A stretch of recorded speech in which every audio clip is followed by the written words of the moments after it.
Ok. Podemos começar então? Então, pessoal, muito boa noite. Agradeço a oportunidade de estar aqui hoje junto com vocês, trazendo um tema bem específico da história postal brasileira, referente a um correio específico, tratado, né, trabalhado especificamente pelos norte-americanos, enquanto eles ocuparam as bases durante a Segunda Guerra Mundial, bases essas localizadas em território brasileiro. É um correio, no caso, um APO, né, que é padrão para as forças militares americanas, norte-americanas no mundo inteiro, mas especificamente no caso brasileiro, teve uma atuação na faixa aí de 4 anos, né, as bases mais ativas duraram 4 anos, sendo que as primeiras que entraram em funcionamento entraram em 1942 e a maior parte das bases foram descomissionadas no final de 1945 e início de 1946. Então, eu agradeço essa oportunidade de trazer esse tema para podermos discuti-lo, né, e trazer ao conhecimento de vocês. Bom, o Armed Post Office, né, o APO, é um correio militar, essencialmente militar, e, no caso aqui, nós vamos tratar especificamente, né, da atuação dele durante a Segunda Guerra em território brasileiro. Essas duas imagens que eu trago abrindo a apresentação é só para mostrar que, na verdade, o funcionamento básico desse correio militar não mudou muito ao longo do tempo, né? Essa imagem, aqui à esquerda, é uma imagem de um APO em funcionamento na Primeira Guerra Mundial. E essa aqui nos dias atuais. Quer dizer, evidentemente que os equipamentos mudaram, mas os princípios, né, de separação de correspondência, de avaliação dessas correspondências, eles se mantiveram basicamente os mesmos ao longo de todo esse tempo.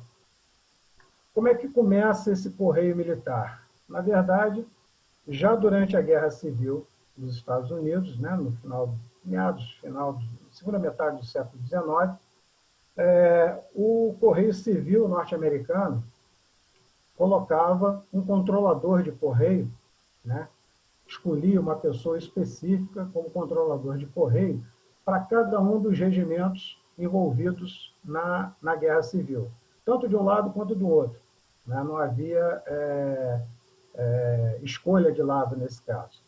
Atendia tanto os sulistas quanto os nortistas, tá certo? E foi daí que começa, basicamente, a ideia da formatação do Correio Militar norte-americano. Isso aqui são só ilustrativo, né? Correspondências circuladas durante, então, esse conflito civil nos Estados Unidos. E a primeira vez que os americanos saem do seu território para lutar uma guerra é durante a Guerra Hispano-Americana, uma guerra que se desenvolveu entre abril e dezembro de 1898, portanto, bem no finzinho, bem no final do século XIX, né? E, nesse caso, ainda o Correio Civil seguiu, né, com os americanos, dentro do mesmo princípio que foi utilizado durante a Guerra Civil Americana, colocando um controlador de correio em cada um dos regimentos que saíram para lutar essa guerra em Cuba, né? Porto Rico também, né? Essa é uma correspondência, então, desse período, e eu chamo a atenção para duas coisas que a gente vai ver com bastante frequência a partir da instalação do APO, que é a marcação, a especificação, né, tanto do remetente, que é uma especificação padronizada, quanto a caracterização do regimento ao qual esse remetente está associado. Isso facilita tremendamente o funcionamento desse correio, como a gente vai ver mais à frente um pouquinho. Então, o APO, né, é basicamente, hoje, um serviço de correio militar que opera continuamente e atende a todas as Forças Armadas dos Estados Unidos, em qualquer lugar do mundo onde haja uma tropa estacionária ou não. Porque, por exemplo, os porta-aviões, os grandes navios da Marinha Americana, cada um deles também tem o seu próprio número de APO. Okay? Então, é um correio permanente, com uma tarifa definida e um funcionamento específico, ainda nos dias de hoje, e não só em tempos de guerra. Ele surge na configuração que ele tem hoje durante a Primeira Guerra Mundial, né? Nesse evento, ele sai do controle do Correio Civil americano e passa a ser efetivamente um correio militar, né? E ele funciona agora sob controle das Forças Armadas Americanas, basicamente, nesse caso, do Exército Americano. E o primeiro APO, nos moldes em que ele foi, então, especificado e criado, surge no dia 10 de julho de 1917, nos arredores de Paris, na França. Tá? Esse, então, foi o primeiro APO, o primeiro sistema montado dentro das características que pouco mudaram de lá para cá. Basicamente, um APO tem 4 elementos que têm que ser considerados o tempo inteiro. A identificação do remetente, a identificação, evidentemente, do destinatário, a censura postal, né? No caso, feita a censura militar, feita em todos os APOs, em tempos de guerra, e o porte. Tá? É um serviço porteado, é um serviço pago. Essas características, elas vão permanecer ao longo do tempo, até os dias de hoje, inclusive, e é muito interessante porque nos versos dessas cartas não há qualquer informação. Isso foi pensado no sentido de que a manipulação desses documentos pudesse ser feita da forma mais rápida possível. Então, não se busca informação no verso do envelope. Toda a informação está concentrada na parte frontal do envelope que está sendo remetido pelo soldado americano. Durante a Segunda Guerra, é que esse serviço postal ele realmente cresce, né? Ele ganha um caráter, digamos, mundial, né? De distribuição de números, né? E a padronização que a gente tem a partir de hoje, ela é dada pelo Congresso americano em 1940, quando, então, oficialmente é criado, né, o Armed Post Office, esse correio militar, onde fica definido que esse correio vai funcionar em conjunto com o Correio Civil americano, no sentido de que a distribuição das correspondências, a partir do momento que elas cheguem nos setores, né, nas cidades concentradoras, e vai seguir, então, para o destinatário, esse serviço é feito pelo Correio Civil. Então, toda a manipulação do correio é feita pelos militares americanos, mas a distribuição em território norte-americano, evidentemente, é feita pelo Correio Civil. É importante dizer que haviam, e há ainda até os dias de hoje, cidades que são concentradoras, são os coletores, tá certo? Desses correios. Como a gente vai ver, por exemplo, no caso brasileiro, dependendo da situação, a maior parte das cartas ia para a cidade de Miami, que era o centro coletor dos APOs concentrados no Brasil. Só não ia para Miami, ia para Nova York quando era coletada por navios. A gente vai ver isso daqui um pouco mais. Então, existem cidades que são essas cidades que são centros de coleta, de recepção e de distribuição de toda essa correspondência militar. A grande mudança veio 40 anos depois, portanto, em 1980, quando o Departamento de Defesa dos Estados Unidos passa a designar o secretário do Exército, que é o comandante do Exército, né, dos Estados Unidos, como gerente do Correio Militar. E é criada uma agência, né, uma agência controladora desse Correio Militar. Tá? Isso foi importante porque, a partir daí, esse Correio Militar ele fica submetido, né, às mesmas regras, aos mesmos regulamentos que o Serviço Postal Civil também sofre, ou seja, toda e qualquer lei federal que envolva o Serviço Postal Civil agora também atinge o Serviço Postal Militar, coisa que não acontecia até 1980. Então, essa foi a grande mudança acontecida a partir da criação desse correio. O funcionamento dele é extremamente simples, né, muito prático. Basicamente, cada localidade, né, onde haja tropas norte-americanas, tropas dos Estados Unidos, recebe um número, né, recebe um número de codificação, e assim toda a correspondência que sai dessa região onde essa tropa está concentrada, ela necessariamente sai com o número desse APO marcado.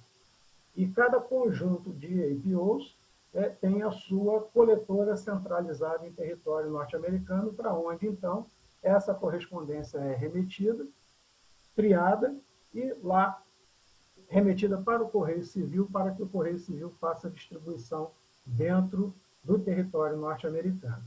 Então, como eu falei anteriormente, não precisa necessariamente ser uma tropa estabelecida em território. Pode ser uma base em qualquer território, em qualquer lugar do mundo, mas pode ser também um navio, por exemplo. Eu dei como exemplo os porta-aviões americanos. Todo porta-avião americano tem um APO específico, por exemplo. Né? Portanto, essas cartas, né, elas seguem para essas centrais de triagem e repassam esse material, depois de examinado, para o SPS, o Correio Civil, para que a distribuição seja feita. Tá? Essa distribuição para o SPS ela só não vai acontecer quando a correspondência for enviada de uma instituição, for enviada para uma instituição militar ou para uma outra base. Aí, nesse caso, é o próprio Correio Militar que faz essa distribuição. Então, se você escreve, digamos, um comandante qualquer de um regimento está escrevendo para o seu superior numa base em território americano, todo esse trajeto é feito pelo Correio Militar. Mas se esse mesmo comandante está escrevendo para a sua família, ele vai remeter isso para o centro de triagem, e esse centro de triagem remete esse material para o SPS, né, para o Correio Civil, e o Correio Civil faz, então, a distribuição desse material para o destinatário. Esse é um APO clássico, onde as 4 questões que têm de ser atendidas estão muito bem definidas. O endereçamento, o porteamento, a censura e a caracterização do destinatário. Okay? Muito bem. No caso da identificação de quem está remetendo, né, a correspondência, sempre vai aparecer o nome do indivíduo, a sua identidade militar, tá certo? O seu cargo, o número do APO, então, que corresponde ao local onde ele está, a base onde ele está instalado, e o centro coletor, tá certo? Que nesse caso aqui era a cidade de Miami. Esse é um APO de uma das bases aqui do Brasil. Né? Todas as bases terrestres enviavam suas correspondências para o centro de triagem em Miami. Então, isso aqui a gente vai poder identificar em todos os envelopes referentes a APOs. O destinatário, evidentemente, tá certo? Tem que estar estabelecido. A censura, né? Todos os APOs eram censurados em tempos de guerra, né? Eles são censurados, e aqui uma característica é que o censor necessariamente assina, ou seja, é identificado não por número, não por código, não. O cara tem que assinar, colocar o nome dele, fazer a identificação dele, e o sensor não é um serviço de censura específico, ou seja, não existe, nessa base tem um serviço de censura, um escritório de censura. Na verdade, o censor pode ser o superior imediato, pode ser o médico, pode ser qualquer um, né? Qualquer um que tenha uma patente acima do remetente. Os carimbos de censura são extremamente variados, o que dá um estudo bastante interessante. E o porte. No caso do porte, o porte é de 600 nessa época, na Segunda Guerra. Tá? E esse porte aqui ele era pago para todos os APOs que circulavam por via aérea, ou seja, uma chegada rápida. Aqueles que não quisessem pagar os 600, ainda assim, os APOs poderiam ser enviados. Entretanto, eles seguiriam por via marítima, demorando muito mais. Mas aí ele seria livre de porte. Né? Se você queria que a sua correspondência chegasse com rapidez, você pagava os 600. No caso, agora entrando mais especificamente no caso brasileiro. Né? Durante a Segunda Guerra, por conta de acertos geopolíticos, né? Getúlio Vargas, presidente do Brasil desde uma revolução de 1930, portanto, estava no cargo já há mais de 12 anos, Getúlio Vargas acaba fazendo um acordo com os Estados Unidos, né? Ou seja, o governo brasileiro faz um acordo com os Estados Unidos no sentido de ceder espaços dentro do seu território para que os Estados Unidos, então, montem bases, né, que sirvam fundamentalmente como áreas de abastecimento para o cenário de guerra no norte da África e no sul da Europa. Como a gente vai ver daqui um pouquinho no mapa, essas bases têm localização, principalmente as principais bases, né, as mais utilizadas, elas têm uma localização estratégica muito grande e elas foram determinantes no esforço de guerra americano, no sentido de retomar o norte da África e facilitar a entrada das tropas aliadas pelo sul da Europa a partir da Itália. No caso, então, entre todos os tipos de base que foram construídas aqui no Brasil, são 16 no total, são bases aeronavais, são estações meteorológicas e bases de patrulha. Todas elas construídas pelos militares dos Estados Unidos, sem a participação de brasileiros. As bases elas estão distribuídas desde o Amapá, a gente já vai ver o mapa ali para localizar isso melhor. O Amapá está no limite extremo norte brasileiro, né?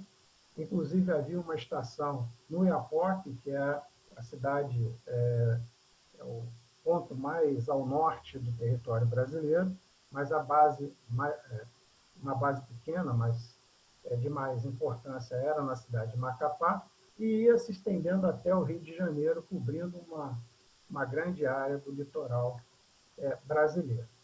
Como eu falei, todas essas bases elas foram construídas, né, através da cooperativa Pan American Airport Corporation, e dentro desse acordo que foi feito para a construção dessas bases, já ficava estabelecido que, a partir do descomissionamento dessas bases, o material e as construções passariam ao controle do governo brasileiro. Né? As bases, como eu falei, elas tinham tamanhos e importâncias diferentes, cada qual tinha características bem específicas, o que faz também com que algumas delas sejam extremamente difíceis de você encontrar o material postal referente a elas, porque algumas eram extremamente pequenas e com muito pouca gente circulando. Então, aqui a gente tem um quadro onde estão distribuídas as bases, as 16 bases, e a gente vai observar que o fato de termos 16 bases não significa que nós tenhamos 16 números diferentes de APOs, por conta exatamente do que eu acabei de falar. Algumas eram tão pequenas que não justificavam, né, você ter um número específico para aquela base. Então, na verdade, havia agrupamentos, como, por exemplo, a 675, que era fundamentalmente a base de Recife, mas ela também era responsável pela triagem dessas outras pequenas bases aqui encontradas no litoral da Bahia e na ilha de Fernando de Noronha. Essas que estão em vermelho são as principais bases, tá? Mas a base efetivamente mais importante no esforço de guerra é essa aqui de Parnamirim, o APO 643. Então, nós temos, no total, aqui no Brasil, durante esse período, onde os APOs circularam, né, em território brasileiro, 16 bases e 7 números de APOs diferentes. Aqui está a distribuição, então, né? A base, como eu falei, aqui em cima a gente tem Oiapoque, Macapá e Belém, que correspondiam ao número 603. Aqui a base de São Luís, que era o Tiririca Field, e o Camucim, a base de Camocim, o APO 620. A base de Fortaleza, também chamada de PC Field, 619. Essa que eu coloquei em vermelho é a principal base, é a 643, que é a base de Parnamirim, no Rio Grande do Norte, no estado do Rio Grande do Norte. A 675, que também é uma base importante do ponto de vista administrativo, né? Mas que controlava também essas outras 3 pequenas bases aqui no litoral da Bahia. Né? Aqui a gente tem a base 604, que cuida da base de Maceió, a base de Natal, Fernando de Noronha, e aqui, agora escapou o nome dessa, deixa eu pegar aqui, Camocim, na verdade. Camocim está aqui. Né? E aqui no sul, aqui no sul a gente tem a base do Rio de Janeiro e de Vitória. Essas bases, na verdade, elas não faziam parte do esforço de guerra. Elas estavam muito distantes do cenário mais específico, mas o Rio de Janeiro, nessa época, né, era o Distrito Federal e era a capital do Brasil. E toda a parte, digamos, formal da administração e da negociação desse acordo foi feito nessa região. Então, aqui também tinha uma base importante que depois se transformou numa base aérea da aeronáutica brasileira. Então, essa é a distribuição dos campos.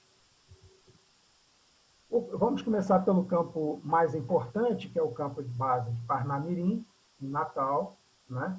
É uma área enorme, uma área bastante grande. Hoje, esse campo é ocupado por uma escola de aviação militar brasileira, é uma base militar brasileira, mas também uma escola de aviação. E esse campo ele tinha uma importância vital no esforço de guerra norte-americano. Então, importante era essa base que, durante a sua abertura, estavam presentes o presidente norte-americano, Franklin Roosevelt, e o presidente brasileiro, Getúlio Vargas, fazendo parte ali da comitiva que estava inaugurando, né, o funcionamento dessa base. E aqui o primeiro avião com seu esquadrão aqui que desceu nessa base de Parnamirim. E por que ela era tão importante? Ela era importante porque ela se localizava, né, nesse extremo leste brasileiro, e ela também foi chamada de trampolim da vitória, porque ela servia, né, de meio do caminho para o abastecimento das tropas no norte da África e, posteriormente, do sul da Itália durante a invasão aliada, né, a retomada aliada da Europa, a partir do esforço de guerra desenvolvido no sul da Itália.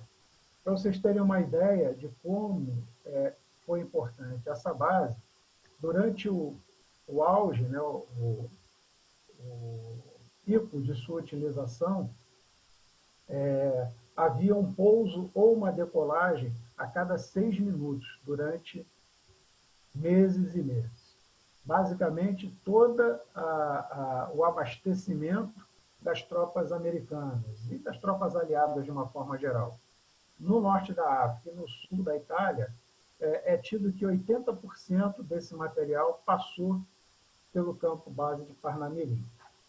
Esse foi o maior dos campos, a maior das bases americanas instaladas em território brasileiro, e nesse momento do auge do seu funcionamento, chegou a ter 25 mil militares norte-americanos circulando, né, não permanentes, mas circulando pela base. Tá? Então, esse mapinha é só para mostrar mais a distribuição. A base ficava aqui em cima de Natal, próximo a Natal, e ela tinha, então, toda essa possibilidade com outras bases americanas distribuídas em território africano. Tá? Essa base, ela também exercia, junto com a base de Recife, nesse caso até um pouco mais a base de Recife, o controle do Atlântico Sul, né? Que até a instalação dessas bases pelo exército americano era basicamente um domínio total da marinha alemã, principalmente com seus submarinos e U-boats. Né? A partir, então, da ocupação desse perímetro, os submarinos alemães não tiveram mais a possibilidade de dominar sozinhos esses mares. Então, aqui nós temos correspondências referentes ao campo de Parnamirim, né, com aquelas características que eu já realcei, a identificação do remetente, né, o carimbo identificando a base, aqui no caso é um interopostal, né, pré-franqueado em 600, o endereçamento para o local onde ele ia e a censura. Vocês reparem que, na verdade, a gente vai passar por alguns envelopes, pelo menos, e raramente vai ter um carimbo de censura repetido. Né? Há uma variedade bastante expressiva nesses carimbos de censura, e eu realço sempre o fato de que, necessariamente, eles continham uma assinatura referente ao censor. Outro estudo que a gente também pode fazer é referente aos carimbos datadores. Né? Os carimbos eles variaram ao longo do tempo. A gente vê aqui, por exemplo, que o número do APO está fixado, nesse caso, na parte superior do carimbo, né? Enquanto que aqui a gente não tem isso, ele tá apagado, mas ele vem aqui escrito ao lado desse APO aqui. Tá? Então, havia carimbos também diferentes em função do tempo de uso, da troca. Há uma variedade, não é tão expressiva, mas há uma variedade também nos carimbos. O outro campo importante é o de Recife, era chamado Ibura Field, né? O campo de Recife ele era mais um campo administrativo, né? Era mais uma base naval. Nesse caso, essa base naval foi tremendamente importante para o controle, né, do Atlântico Sul pelos navios norte-americanos, dando segurança no transporte de carga entre o Brasil e a África, e também foi aonde foi instalado, né, o maior hospital dentro dessas estruturas de base. O maior dos hospitais foi instalado lá em Recife. Uma vista aérea da base de Recife, hoje essa construção corresponde ao Aeroporto Internacional de Recife. Ela tem ainda um pedaço militarizado, mas é essencialmente o Aeroporto Internacional de Recife. Aqui, só para a gente ilustrar como eram, né, os galpões, os aviões, tudo isso em Ibura Field. Nesse caso aqui, reparem, mais um carimbo de censura diferente. Está aqui a identificação, APO 675, né? Está aqui o esquadrão a qual o soldado era referente, e está aqui para onde a carta seguia, pré-franqueado em 600, destinatário, tá certo?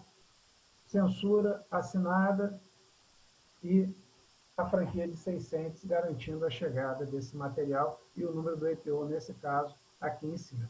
Aqui também há variações, às vezes está Armed Post Office, outras vezes está Armed Postal Service, também há essas variações dentro dos carimbos que podem efetivamente ser estudadas.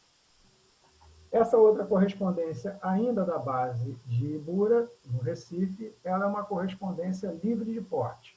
Tá? E por que ela é livre de porte? Nesse caso, porque o remetente era um capelão.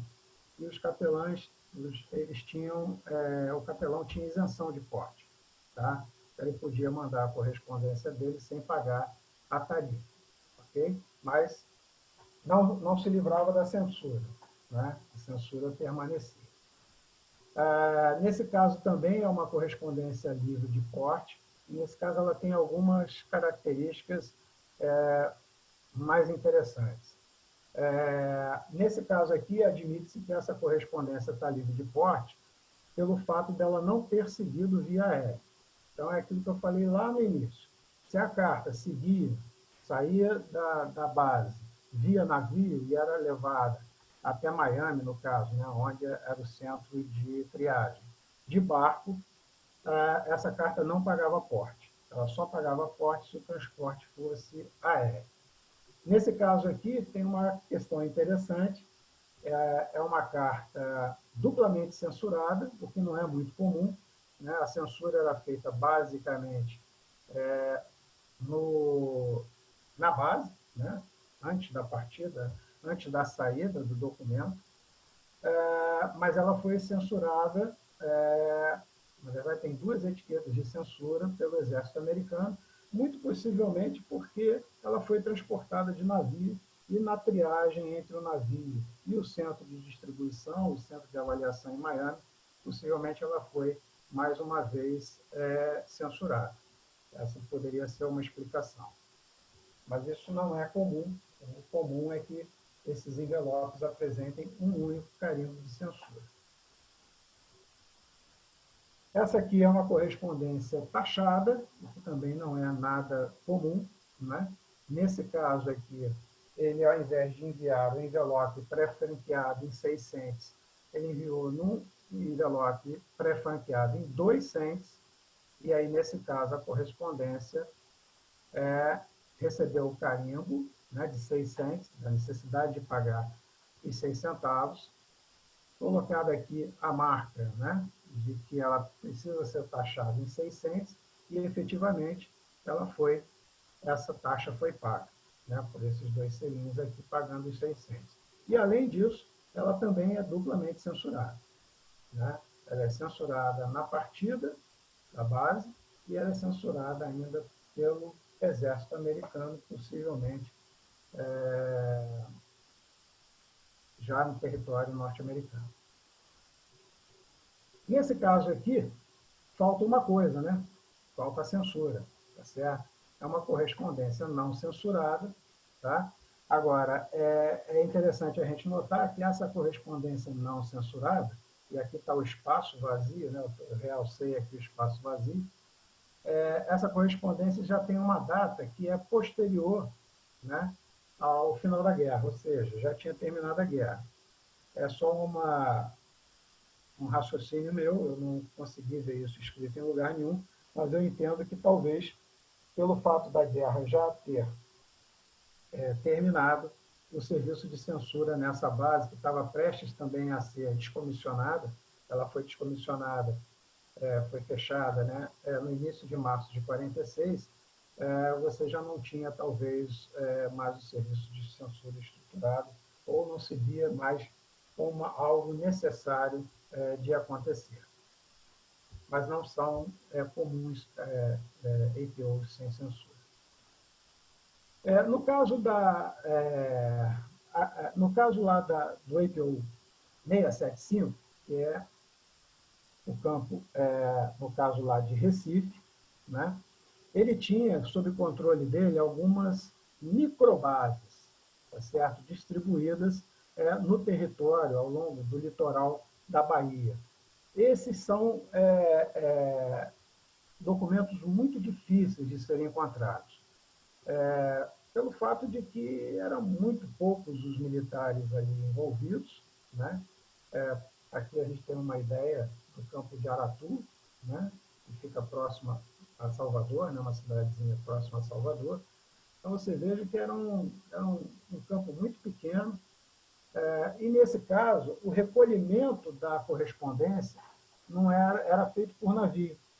E, sendo feito por navio, ele passava para um serviço especial chamado Force Postal Service, FPO, e não mais um APO clássico. Então, o navio recolhia essa correspondência, os barcos, principalmente barcos patrulha, que ficavam, obviamente, patrulhando o litoral brasileiro, recolhiam essas correspondências dos poucos militares localizados nessas bases. E, nesse caso, algumas características mudam um pouquinho. Primeiro, vamos lá. A identificação, olha, não é mais pelo APO 675, apesar dessa base estar controlada, né, pela base lá do Recife. Ela recebe o número de Navy 412. Outra coisa, ela não vai para Miami, ela vai para Nova York, porque, no caso, como ela era entendida como um FPO, esse FPO, vindo do território brasileiro, o centro de triagem não era Miami, era Nova York. A censura era feita, né, com um sensor naval, já que a correspondência havia sido recolhida, né, por um navio, e pagava o porte do mesmo jeito. Ok? Nesse caso aqui, é o campo de Pitanga, né, que é um outro campo, uma outra pequena base, um pouco mais a sul de Aratu, e as mesmas características a gente pode ver aqui. Né? Ela segue para Nova York, né? Aqui o número dela, ó, Navy 335, a censura naval, e, nesse caso aqui, ela deveria ter sido também taxada, já que foi colocado aqui o carimbo, né, de necessidade de pagamento de 6 cents, já que ela estava pré-franqueada apenas em 2 cents. Nesse caso, a taxa não foi paga, ok? Mas foi registrada aqui a necessidade do pagamento dessa taxa. Essas pequenas bases navais, elas são extremamente difíceis de se encontrar material sobre elas. Tá? A outra base importante é a do Rio de Janeiro, apesar dela não estar envolvida diretamente com o esforço, digamos, de guerra norte-americano, mas, como eu disse, era a capital, era o Distrito Federal, e é uma base que hoje é uma base militar dentro da cidade do Rio de Janeiro, há um esquadrão de caça que utiliza essas dependências, e, como curiosidade, esse aqui é o único hangar de Zeppelin ainda existente no mundo, preservado com as mesmas características da época de uso do Zeppelin. Tá? Então, ele está lá na base aérea de Santa Cruz, aqui a vista interna, a gente tem a dimensão, né? Uma série de aviões aqui, e ele é aberto à visitação, caso alguém se interesse em visitar.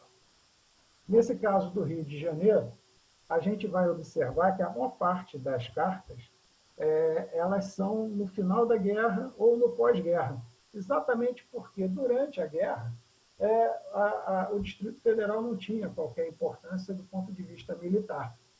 A partir do momento em que a guerra acaba, né, os acordos militares, né, eles são definidos na capital federal. E, sendo a capital federal o Rio de Janeiro, então essa correspondência começa a crescer. Então, a gente tem, no caso da base do Rio de Janeiro, uma concentração de correspondências a partir, ou quase próximo ao final da guerra, ou posteriormente a ela. É a base 676, né, como está assinalado aqui, vai para Miami, como era de se esperar. Nesse caso, não tem um carimbo de censura, mas tem uma assinatura, que eu imagino que seja da pessoa que fez a censura, e ela também deveria ter sido taxada. já que foi um envelope pré-franqueado de 200 e está aqui com carimbo de 600, mas não apresenta selagem de taxação. Essa correspondência tem uma característica interessante, ela é datada de 5 de setembro de 45, portanto, 3 dias só após o final da guerra, né? O armistiço foi assinado no dia 2 de setembro de 45. Essa é um documento também da base do Rio de Janeiro, livre de porte. Opa, desculpe. Livre de porte, né? Nesse caso aqui, ele não apresenta a marca de censura, mas ele já é um documento pós-guerra, então isso pode justificar, assim como eu comentei no caso passado, o fato dele não ter sido censurado. Agora, por que ele é livre de porte? A explicação para isso é a mesma que foi dada anteriormente. Ele seguiu por navio e não por via aérea. Então, nesse caso, ele pode circular livre de porte saindo de dentro de uma base americana. Né? Mais dois exemplos ainda das bases, da base do Rio de Janeiro, e todos dois datados do pós-guerra. Esse aqui já da década de 50, de 55, e esse aqui de 47. Tá? Esse pagando porte, de 600, e esse livre de porte. A mesma explicação aqui tem a validade, tá certo? Nesse caso aqui é um brigadeiro general que remete a essa correspondência.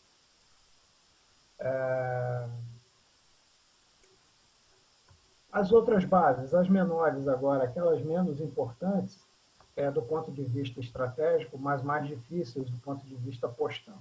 Né? A gente tem a base do Amapá, que era o número 603, né? Vocês vejam aqui que era, na verdade, eu diria que é quase um improviso, né? A base.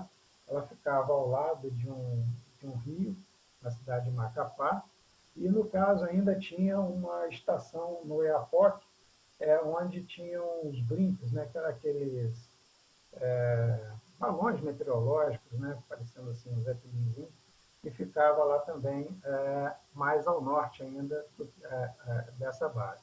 Aqui operavam muito hidroaviões, ok? Então, a gente tem essa base, né, no caso 603, que envolvia, então, Belém e Macapá. E, nesse caso aqui, o aeroporto de Belém, hoje, né, o Aeroporto Internacional de Belém, é a base americana que foi transformada, então, num aeroporto civil. Essa é livre de porte, né, pelos motivos já explicados. Aparecem aqui todos, aqui no caso é um capelão, então ela pode até ter viajado aérea, já que o capelão não pagava o porte. Carimbo de censura. Aqui no caso há diferenças entre os carimbos datadores. Aqui o número do APO numa posição, aqui em outra posição. Essa aqui já é um APO completo, um pré-franqueado certinho, de 600, seguindo para Miami, né? Identificação da base e a censura com a assinatura bem definida. Esse envelope aqui, ele tem como característica o fato dele ter, também da base 603, portanto, do Amapá e Belém, pagou o porte correto, com 600, mas ele é duplamente censurado, né? Censura na base e censura posterior do Exército Americano. Tá?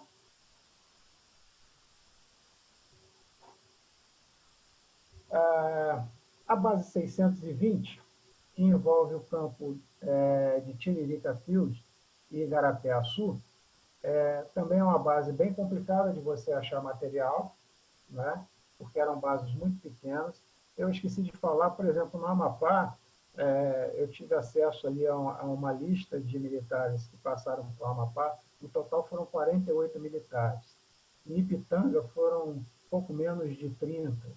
Em Aratu, 39, se não estou enganado. Então, eram muito poucos os militares envolvidos nessas bases. Então, as correspondências são bastante escassas. Nesse caso aqui, Igarapé-Açu era uma base mais naval, né? Dentro de um programa aeronaval, na verdade, né, dentro de um programa em que os hidroaviões e esses blimps patrulhavam a área toda do norte do Brasil, né? E as correspondências, então, do campo 620, elas são correspondências eventualmente complicadas também de serem encontradas. Nesse caso aqui, está aqui o correto caracterização do remetente, mas, desculpe, a gente aqui não tem a marca de censura, apesar de ter a assinatura, eventualmente, que possa ser assumida do censor. Nesse caso aqui, a gente tem um documento da base 620, portanto, de São Luís ou Igarapé-Açu, subporteado, né, pagou lá 3 cents só, né, mas ele não foi taxado. E aqui um carimbo de censura também, bem diferente daqueles que a gente vem vendo normalmente, com a assinatura do censor. Há uma possibilidade, né, de nós sabermos se essa correspondência saiu de Igarapé-Açu ou saiu de São Luís. Você tem que ir nos arquivos do Exército Americano e procurar pelo cidadão, né? Eles têm um controle bastante completo sobre isso e, eventualmente, você consegue descobrir aonde o cidadão estava, né, na data em que a correspondência foi emitida. E aí você descobre se ele estava em São Luís ou se ele estava em Igarapé-Açu, né? É um trabalho relativamente difícil, mas que é possível ser feito.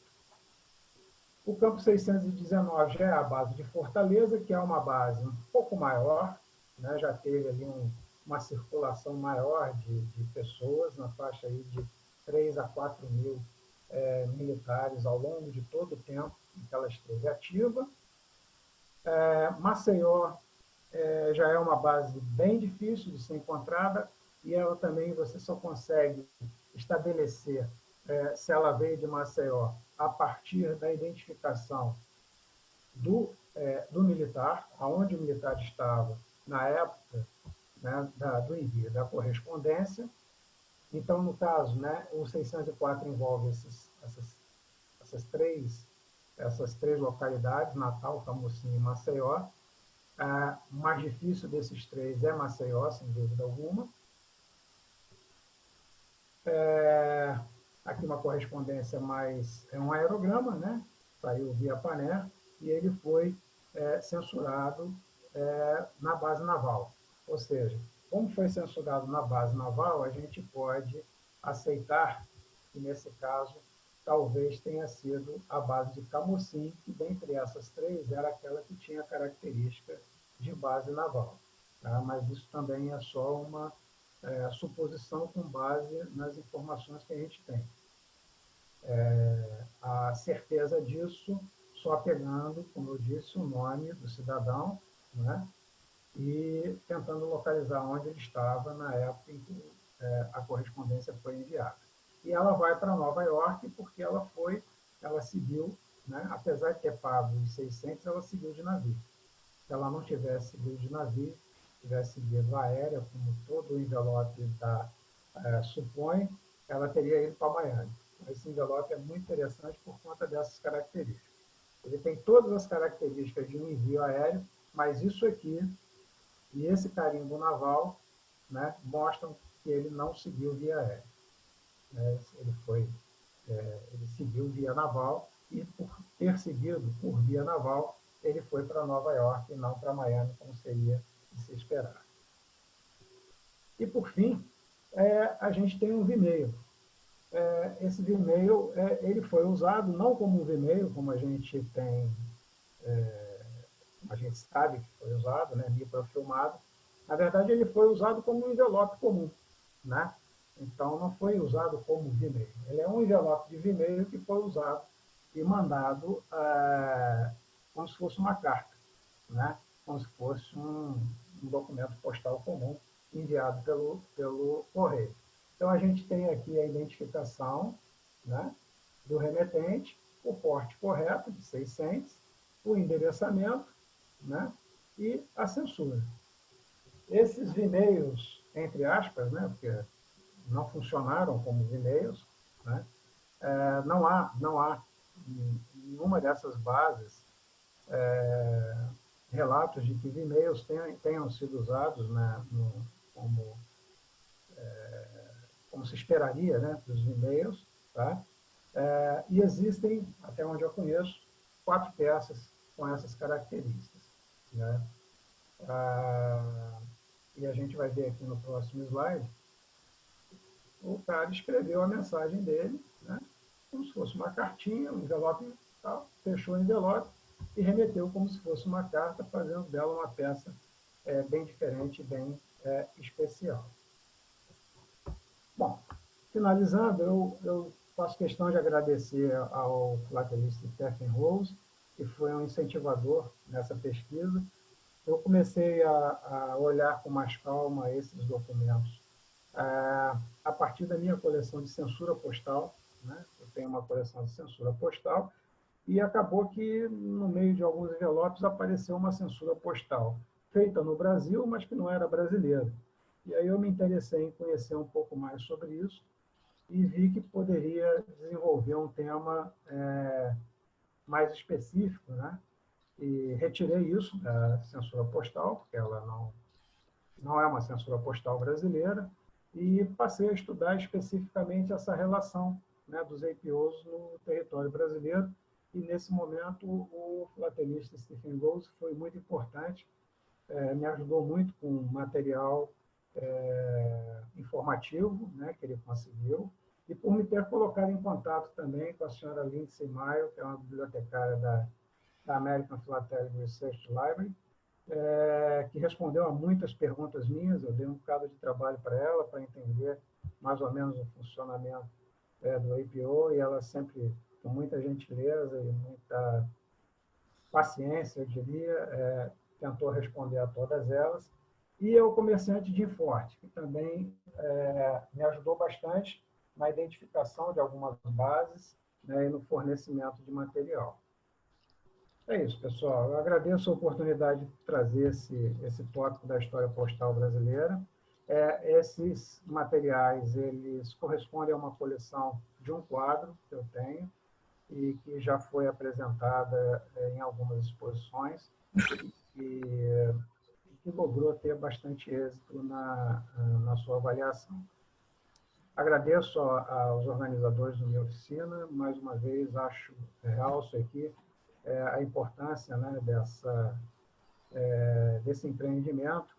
Indiscutivelmente está sendo gerado talvez o maior banco de dados filatélicos, né, do mundo, com todas essas atividades que vêm sendo desenvolvidas por esse projeto. E eu fico muito grato pela oportunidade de ter podido trazer essa contribuição para vocês, e me coloco à disposição para discutir alguma coisa que possa não ter ficado muito claro. Muito obrigado. Obrigado. Parabéns, Rubén. No, gracias. Muchas gracias, Rubén. Obrigado. Muy bien, ¿eh? ¿Preguntas para Rubén? Adelante, Julio. Eu teria, por favor, Rubem. Antes de tudo, muito obrigado pela sua palestra. No particular, eu havia dito a você que eu não iria poder acompanhar, mas a sedução do tema foi maior do que a vontade do sono. Então, obrigado e boas noites a todos. Duas questões, Rubem. Primeiro, parabéns pelo seu trabalho.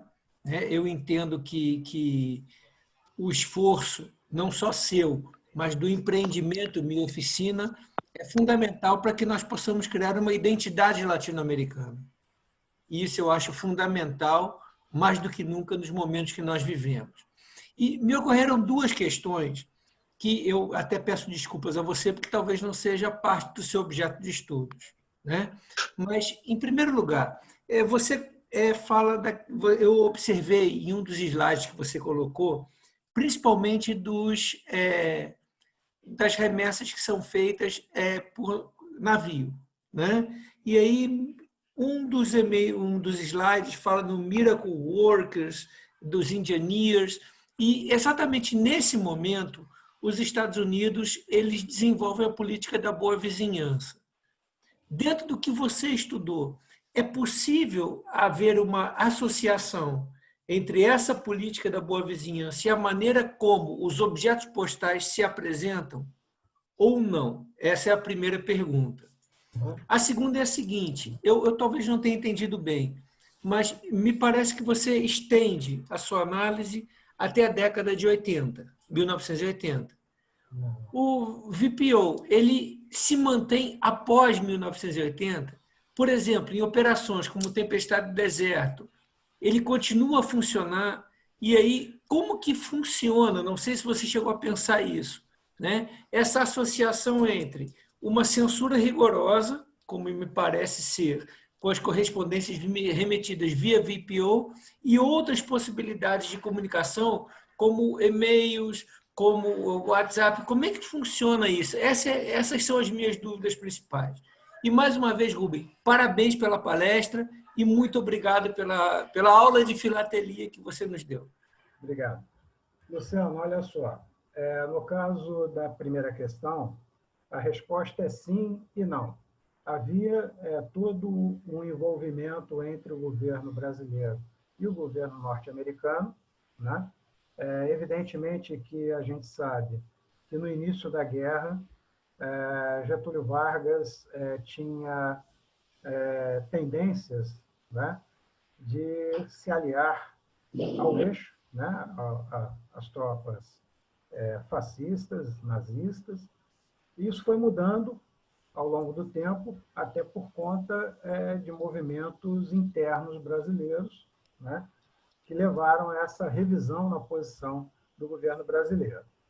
Ao final das contas, os prejuízos que os alemães estavam impondo à economia brasileira se fizeram maior e Getúlio busca, então, a aproximação, né, com os Estados Unidos. E aí vem essa política, né, vamos ser amigos, né? E essa amizade, na verdade, se traduz numa troca. A cessão desses espaços para a criação das bases americanas, elas também têm um contraponto, que foi a construção da Siderúrgica Nacional, da Companhia Siderúrgica Nacional.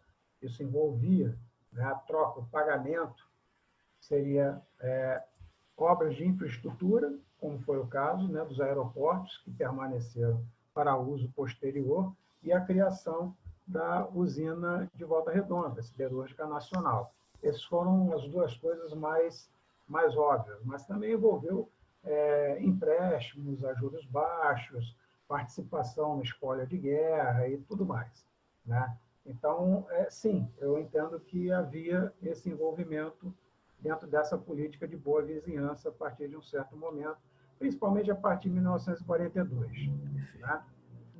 A segunda questão na verdade, em 1980, o que acontece é que o EIPO passa por uma revisão e ele, obrigatoriamente, ele passa a seguir as leis federais americanas. Até 1980, antes da criação da agência controladora do Correio Militar, essas correspondências elas viviam meio que num limbo, né? Elas não sofriam as demandas das leis federais em território norte-americano. O que acontece em 1980 é que esse correio militar ele passa a ser subordinado, né, ao correio civil. Ou seja, na verdade, ele se iguala ao correio civil. Necessariamente, todo o regramento, todas as regras, todos os regulamentos existentes que funcionavam para o correio civil passam agora a funcionar também para o correio, o correio militar norte-americano. O que acontece? Ainda hoje, sim, toda a correspondência militar norte-americana ela é baseada no mesmo princípio, né? Então, você tem lá os EIPOs no Iraque, tem lá os EIPOs no Afeganistão, tem lá os EIPOs onde quer que haja um um militar norte-americano, ok? Quanto a essa questão da censura, né, nesses meios de comunicação digitais, eu confesso, eu não tenho ideia de como esse controle é feito, eu realmente não sei. O que eu posso te dizer é que, no âmbito da correspondência escrita, né, o APO continua funcionando exatamente dentro dos mesmos moldes. A única diferença nos dias de hoje é que a correspondência está também submetida às leis federais do território norte-americano, coisa que não acontecia antes de 1980. Aqui, porque até por uma questão talvez de desconhecimento da minha parte, essa situação, ela me parece às vezes até um pouco anacrônica, né? Porque você vê que há uma regulação rigorosa em relação ao APO, mas ao mesmo tempo eu acredito ter acesso a uma internet que exista transmitir informação em tempo real, né? Mas eu acredito que exista algum monopoliza o negócio. Eu creio que sim. Eu creio que sim. Acredito que sim. Parabéns mais uma vez, Rubem. Obrigado. Julio César, creo que tenías alguna pregunta. Lo vi con la mano levantada. No está. ¿Alguna pregunta adicional para Rubén? Permisso. Reinaldo, adelante. Rubem, é muito frequente, o volume de cartas que existe sobre esse tema é grande? Quanto material existe sobre esses APO no Brasil? Especificamente dos APOs do Brasil, não são tantos, mas eles existem, até porque, como eu te falei, existiram algumas bases, né, em que você teve uma quantidade de militares bastante grande, e vamos lembrar, algumas bases funcionaram continuamente, né, por 4 anos. Né? Então, isso dá um período de tempo relativamente grande para essa correspondência circular. Então, por exemplo, se você procurar, você não vai ter grande dificuldade de achar um APO padrão da base de Parnamirim. Okay? Mas se você for procurar das bases lá, ou das subbases, né, aquelas áreas de patrulha de Pitanga, Aratu, Fernando de Noronha, Maceió, Igarapé-Açu, Macapá, meu chapa, eu achei uma de cada em 15 anos, olhando, procurando. Então, essas são muito, muito escassas. Porque, como eu falei, não tinham mais do que 30, 40 militares nessas bases ao longo de todo o funcionamento delas. Então, é muito escasso o volume de correspondência. Agora, no caso de Recife, Rio de Janeiro e Parnamirim, aí já são correspondências mais fáceis de você achar. Mas, assim, aquelas que são padrão, né? Se você quiser algo mais específico, dupla censura, taxada ou coisas do tipo, aí você já vai ter que ter um pouco mais de paciência para achar, não vai achar com muita facilidade. Então, eu diria para você que, para algumas bases, você tem um relativo volume de material. Não muito, mas talvez até porque a procura possa ser baixa e desaparece. Mas de outras bases, as bases mais específicas são muito escassas. Muito escassas. Não são pouco escassas, não, elas são muito escassas.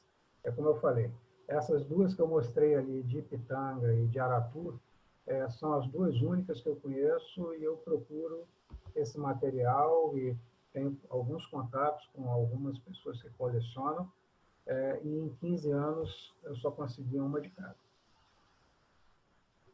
Obrigado. Julio César. Buenas noches. Felicitaciones, Rubén. Me gustó mucho tu tema porque yo también hago censuras y yapos. Y tengo una pregunta. Yo tengo una carta dirigida de la base de Belén que dijiste que eran la 603, que es muy rara, y está dirigida a Lima. Tiene un porte, un sobreporte aparte pagaban 6 céntimos o 6 centavos por carta de porte normal para la correspondencia americana, tiene un sobreporte de 25 centavos porque esta fue dirigida a Lima. Entonces fue vía Miami. En Miami la volvieron a censurar, la redirigieron al Perú. Y acá es del 21 de enero de 44 y tiene un nuevo tipo de sello de APO que tú mostraste. Acá te voy a mostrar el tercero. ¿Se nota? Sí, A ver, ¿sí? sí, ajá.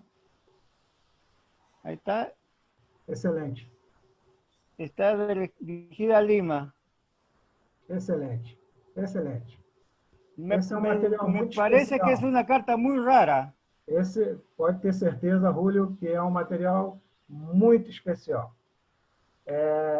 Independente de ser para Lima, qualquer IPO que seja, que a partir da linha de triagem, né, no caso Miami, né, e que siga para outro destino que não o próprio território norte-americano, é muito raro, muito raro.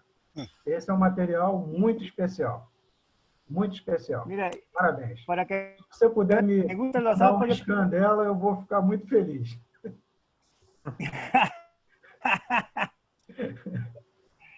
Esse é um material muito especial. Esse é muito raro em qualquer situação,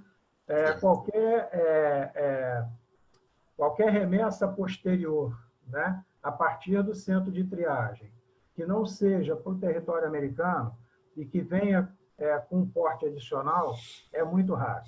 Yo inicialmente pensé que la censura fue hecha en Colón, pero después verificando el número de la cinta, corresponde a Miami. Isso, corresponde a Miami. O 603... Sí, corresponde a Miami, no a... 603, sí. Então, 603 e la censura em Miami é a... Mas ele deve ter também uma censura. Sim. Ele deve ter uma censura do campo. Acá na esquina. Aham. Opa.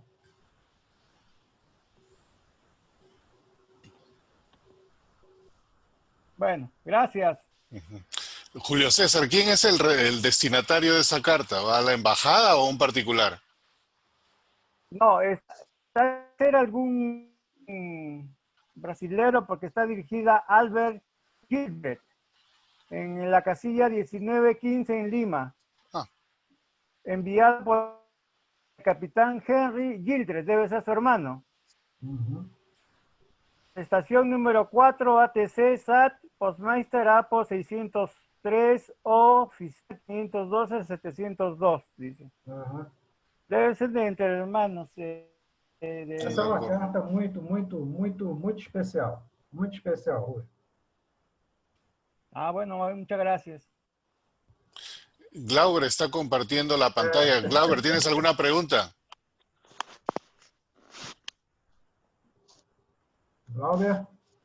Oi, eu não estou conseguindo adicionar uma imagem. Rubem, parabéns, sua palestra foi ótima, excelente. Só a título de curiosidade, se vocês puderem pesquisar na internet, dizem que a entrada do aeroporto de Salvador, da Bahia, tem uma plantação de bambus. E dizem que essa plantação de bambus em formato... seria uma espécie de proteção para esconder os aviões de um possível ataque alemão. Então, se você apenas uma curiosidade, não sei se é verdade, né? Digo assim, seria uma lenda. Eu não saberia te dizer. Na verdade, Salvador, a gente não tinha uma base, né, americana em Salvador. A base ficava em Aratu, na verdade. Porque Ipitanga é praticamente Salvador, ao lado do aeroporto. Isso, é bem juntinho. Era uma base aeronaval. Se você reparar na imagem que eu mostrei, eram uns hidroaviões que ficavam na praia mesmo. Sim. Então, É. não sei, eu não saberia, Glauber, não saberia te ajudar nisso. Na verdade, realmente, Ipitanga e Aratu são muito próximos. Ipitanga realmente é bem colado em Salvador, mas até onde eu sei, era uma base aeronaval. E, basicamente, ela era composta por... tinham 2 ou 3 metralhadoras .50 e ficavam 2 aviões e um PT-50, que era um barco patrulha. A base era só isso.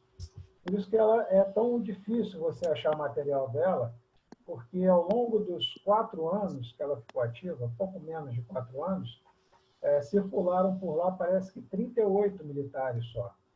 Então, o nível de escassez desse material é muito grande. Mas aí, quanto aos bambus, eu não sei, confesso que eu não sei. Se me permite, Rubem, até essa questão que foi levantada pelo Glauber, existe uma proposta, né, do historiador italiano Carlo Ginzburg, que é trabalhar com o método indiciário, em que ele associa o trabalho do historiador ao trabalho do detetive, em que ele vai buscando indícios a fim de tentar construir o seu caso. Então, nessa questão que você levantou, se nós usarmos de uma lógica inversa, né, eu acho que a coisa fica meio que respondida, porque se havia um interesse norte-americano em estabelecer essa aliança, né, não só com o Brasil, mas com os países latino-americanos, mas especialmente com o Brasil, dentro da política da boa vizinhança, e como o Rubem colocou, ilustrou muito bem em um dos slides que ele colocou, em que ele mostra, né, no mapa a importância dessas bases, especialmente de Natal, no esforço norte-americano, no Atlântico e na África do Norte. Se nós pensarmos no sentido contrário, quais seriam as bases que o eixo teria para atacar, por exemplo, um aeródromo como o próximo a Salvador? Seriam, em termos, pensando na autonomia de voo dos bombardeiros alemães, enfim, na questão tecnológica da época, é muito pouco provável, né, que Salvador, principalmente, ou a área próxima a Salvador, fosse um alvo preferencial dos ataques alemães, ou dos ataques Na verdade, todos os ataques alemães a alvos brasileiros, na verdade, foram impostos pelos submarinos alemães. Sim. Né? Não pela aviação alemã. Né? Então, realmente, eu acho que passa um pouco por isso que você está dizendo. A questão lendária. E se pensarmos, por exemplo, até no território norte-americano, né, até onde me consta, eu posso estar enganado e até peço que os colegas me corrijam se for um erro, até onde me consta, os ataques diretos que foram tentados sobre o território norte-americano, e aí eu acho bastante peculiar, foram balões japoneses que foram lançados com bombas, com o objetivo de, utilizando os ventos, chegar ao território, né, pacífico dos Estados Unidos e causar algum tipo de prejuízo. Né? Daí até a grande importância dos atentados do 11 de setembro sobre o território norte-americano, e aí vem a discussão longa.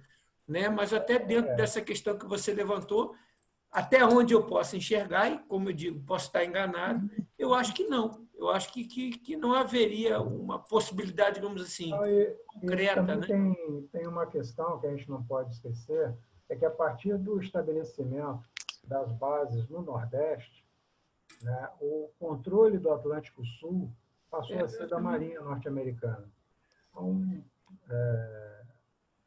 ou era submarino ou não era nada, não tinha. E mesmo os submarinos, a partir de 43, eles praticamente desaparecem dessa região. Tanto que quanto mais para o sul essas bases, menores elas eram, com exceção da do Rio de Janeiro, por ser na capital. Né? As outras eram coisas desse tipo, era para um hidroavião, 2 metralhadoras e um barco patrulha. Vitória era assim, Pitanga, Aratu, Maceió, todas elas eram dessa forma, né? Eram bem pequenas. E aí, Rubens, só um pequeno acréscimo, eu acho que entra aí um dado de história regional, que até gostaria de compartilhar com os nossos colegas, que essa questão da importância das bases no Nordeste para o controle do Atlântico Sul, ela fica mais evidente quando nós pensamos nos investimentos norte-americanos em pleno esforço de guerra na construção da CSN, da Companhia Siderúrgica Nacional, né? Inclusive com o envio de uma missão ao Brasil, que foi a missão Cook, que avaliou a viabilidade da construção e a pertinência dos investimentos vultuosos naquela região. Então, a gente tem que pensar que é um momento em que os Estados Unidos estão envolvidos num esforço de guerra e que eles vão direcionar os investimentos, evidentemente, né, dentro da pertinência estratégica desses investimentos. Né? Então, eu acho que isso deixa bem clara essa possibilidade de que essa hipótese de Salvador seja algo meio que, digamos assim, no senso comum da história, ou no senso comum historiográfico, né? Una interrupción ahí. Santiago está compartiendo un mapa. Entiendo que este mapa es de una ruta alemana que podría haber llegado o que llegó, no lo sé, hacia América. ¿Y qué tenía que hacer Brasil en todo esto? No llegó nunca. Durante la guerra no. Nunca llegaron, pues, ¿no? No. La última fue Lufthansa, cortó unos días antes del estallido de la guerra. Porque este mapita de esta ruta está interesante. Ahí tienen conexión con todos los aliados y de alguna manera llegan a América. Mas isso nunca foi estabelecido, na verdade. No fue establecido, pero lo publicó la revista Life como una hipotética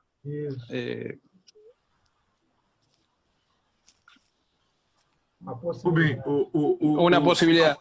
Claro. Os acordos que Getúlio Vargas tinham eram acordos com a parte nazista. Ele muda muito em cima da hora para um apoio americano. Então, isso faz muito sentido, porque o presidente brasileiro tinha uma tendência à esquerda, tinha uma tendência nazista, e por pressões e por desejos de crescimento, ele depois muda para o lado americano. Então, faz muito sentido esse mapa. Pero habrá habido presión ahí de alguien, Estados ¿no? Unidos. Sim, uma pressão popular muito grande contra os nazistas, né?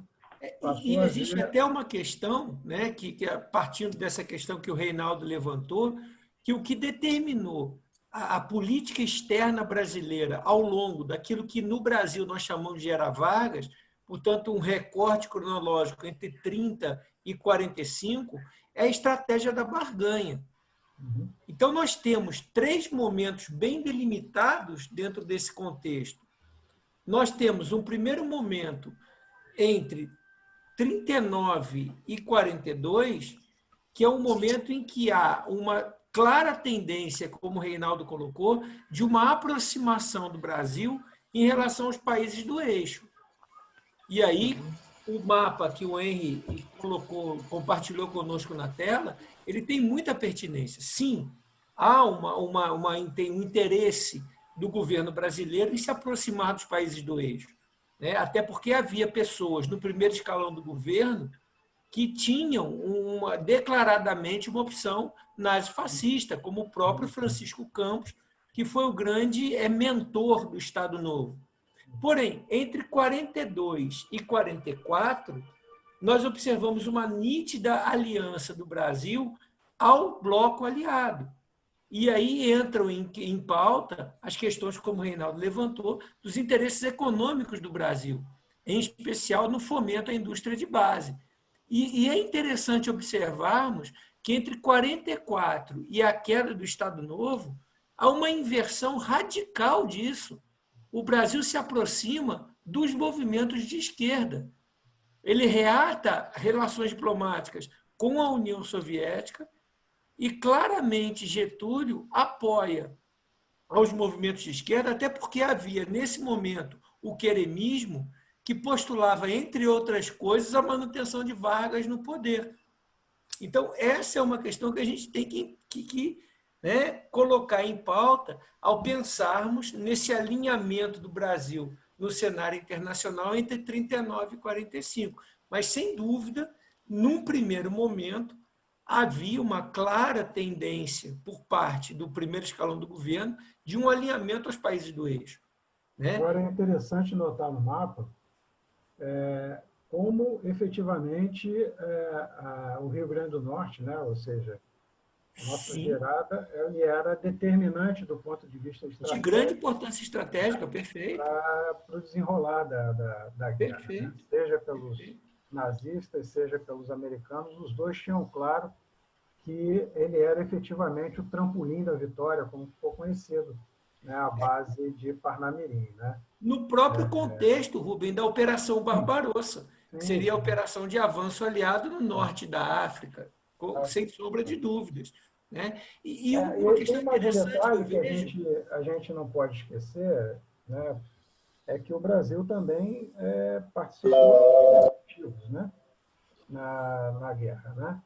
E parte desses efetivos, parte não, a totalidade desses efetivos, eles eram transportados, né, pelos americanos.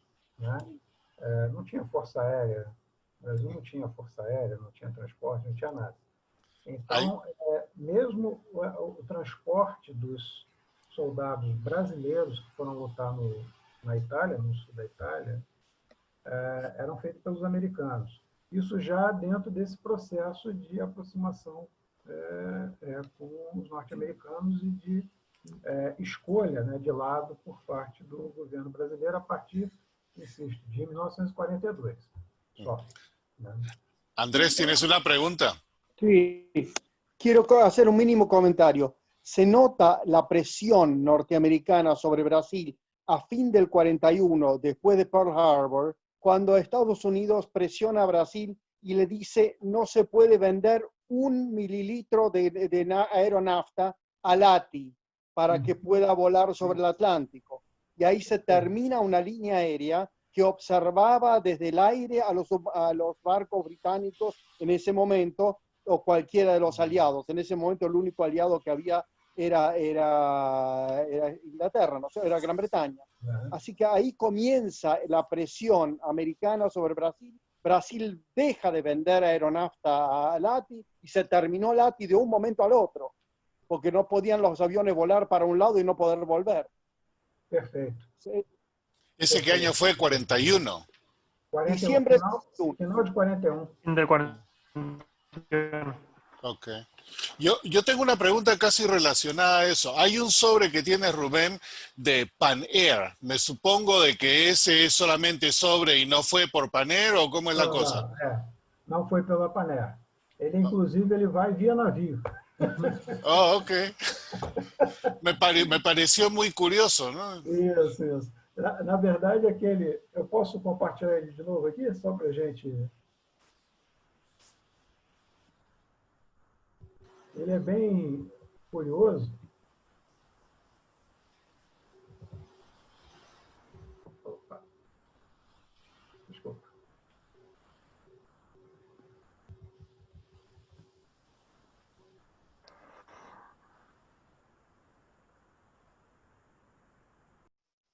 Aí está, 4-6.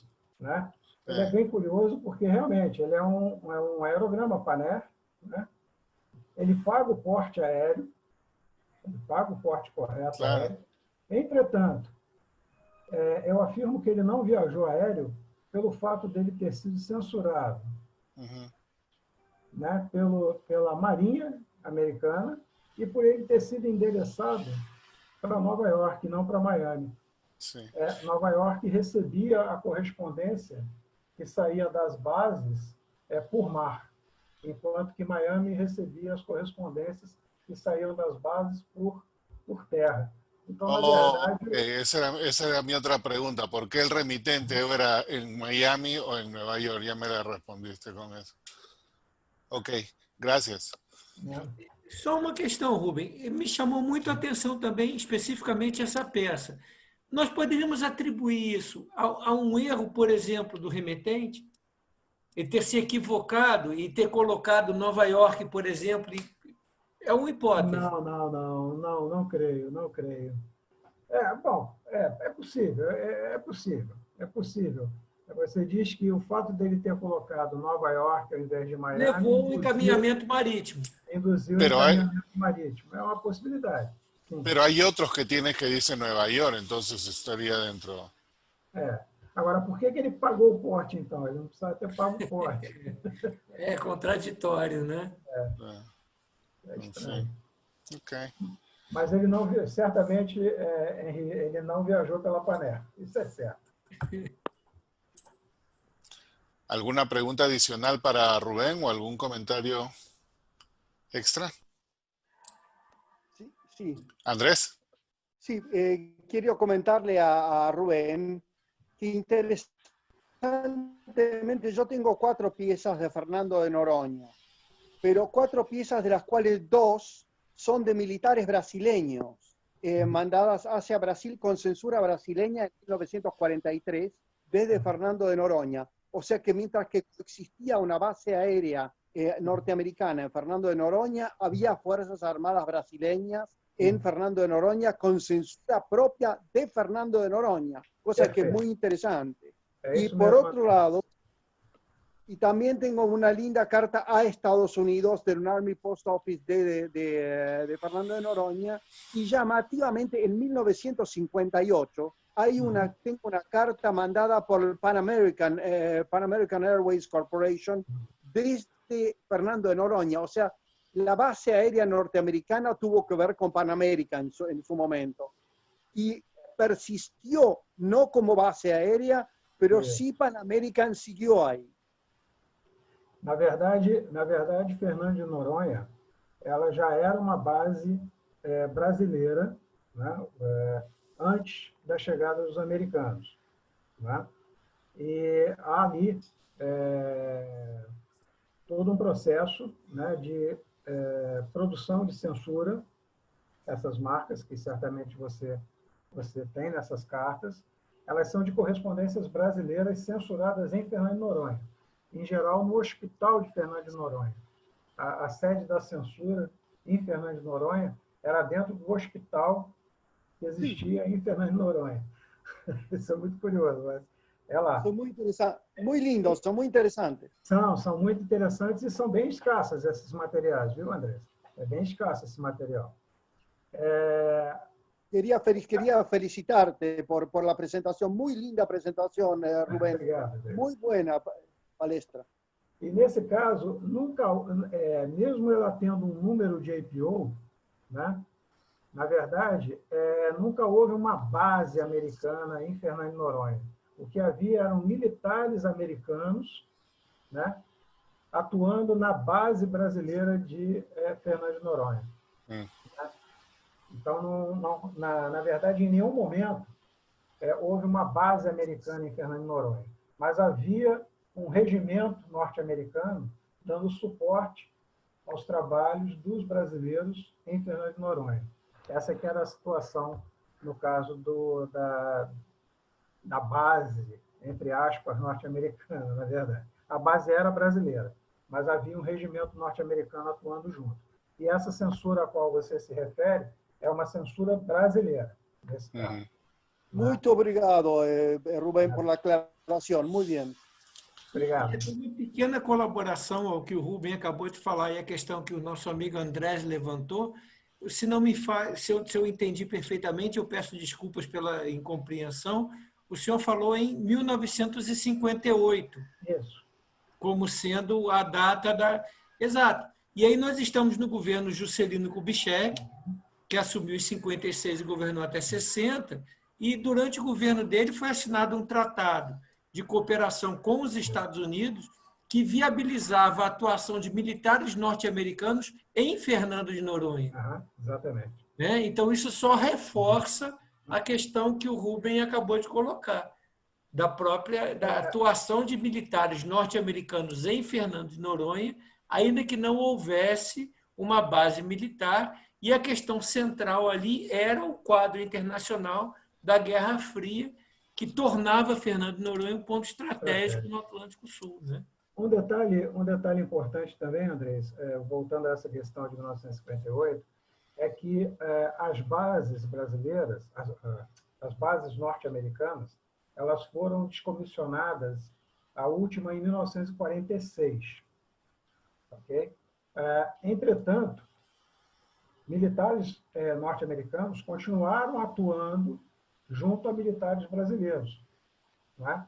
Então, na verdade, principalmente no Rio de Janeiro, o APO continuou funcionando até o início dos anos 60. Para atender a esse contingente de militares norte-americanos que estavam na capital, né, que era o Rio de Janeiro. Quando a capital é mudada para Brasília, né, hoje você encontra, Reinaldo mesmo tem alguns, você encontra APOs agora, na década de 80, 90, emitidos lá de Brasília, que atende ao regime diplomático e aos militares envolvidos na segurança da Embaixada Americana e das missões militares norte-americanas. Então, você tem uma continuidade, né?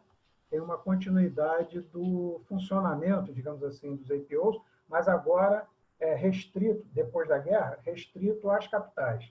No caso do Rio de Janeiro, até o início dos anos 60, e a partir dali, em Brasília, para onde se mudou a capital brasileira. Tá? Muito bem. E essa aí, 58, no caso, é nessa situação, em que os militares ocupavam o espaço de uma base, na verdade, militar brasileira.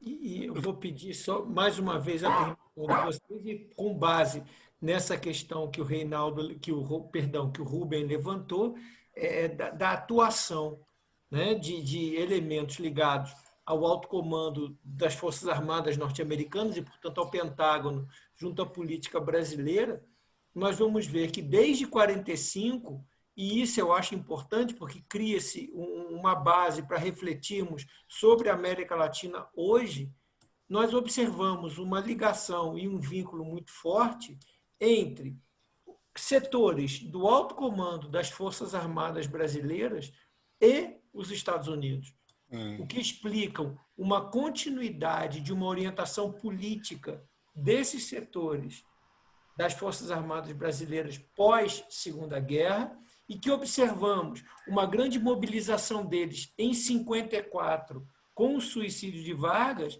mobilização essa que se mantém por 10 anos e que se consolida em 64 com o golpe civil-militar que instaurou a ditadura no Brasil. E é um processo que nós observamos na realidade brasileira e que se repete em várias outras realidades de países da América Latina, como Argentina, Uruguai, Chile, Bolívia, e por aí vai, né?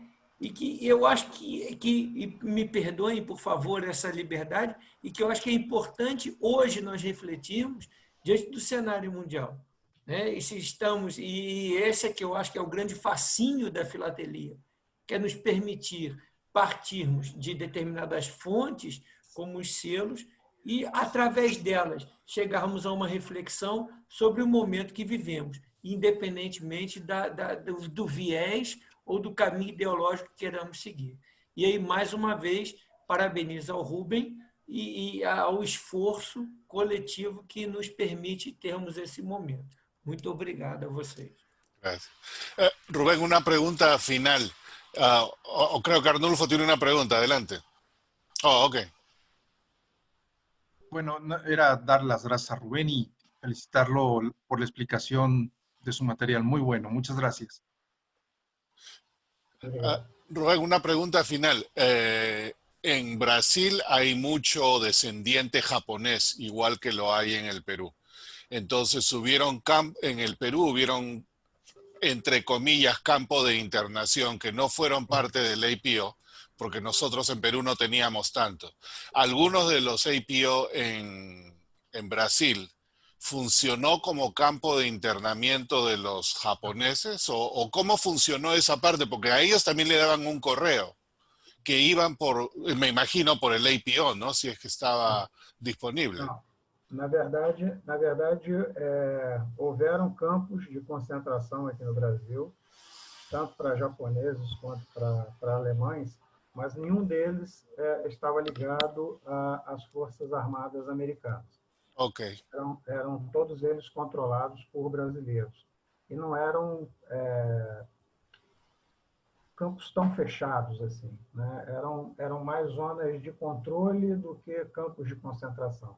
Ok. Mas os militares norte-americanos não tenían nada que hacer ahí. Não. Ok, gracias. Só uma coisa, Henrique. Queria agradecer ali ao Maurício Merria, que foi trocando ali o fundo dele, ele botou o Getúlio Vargas.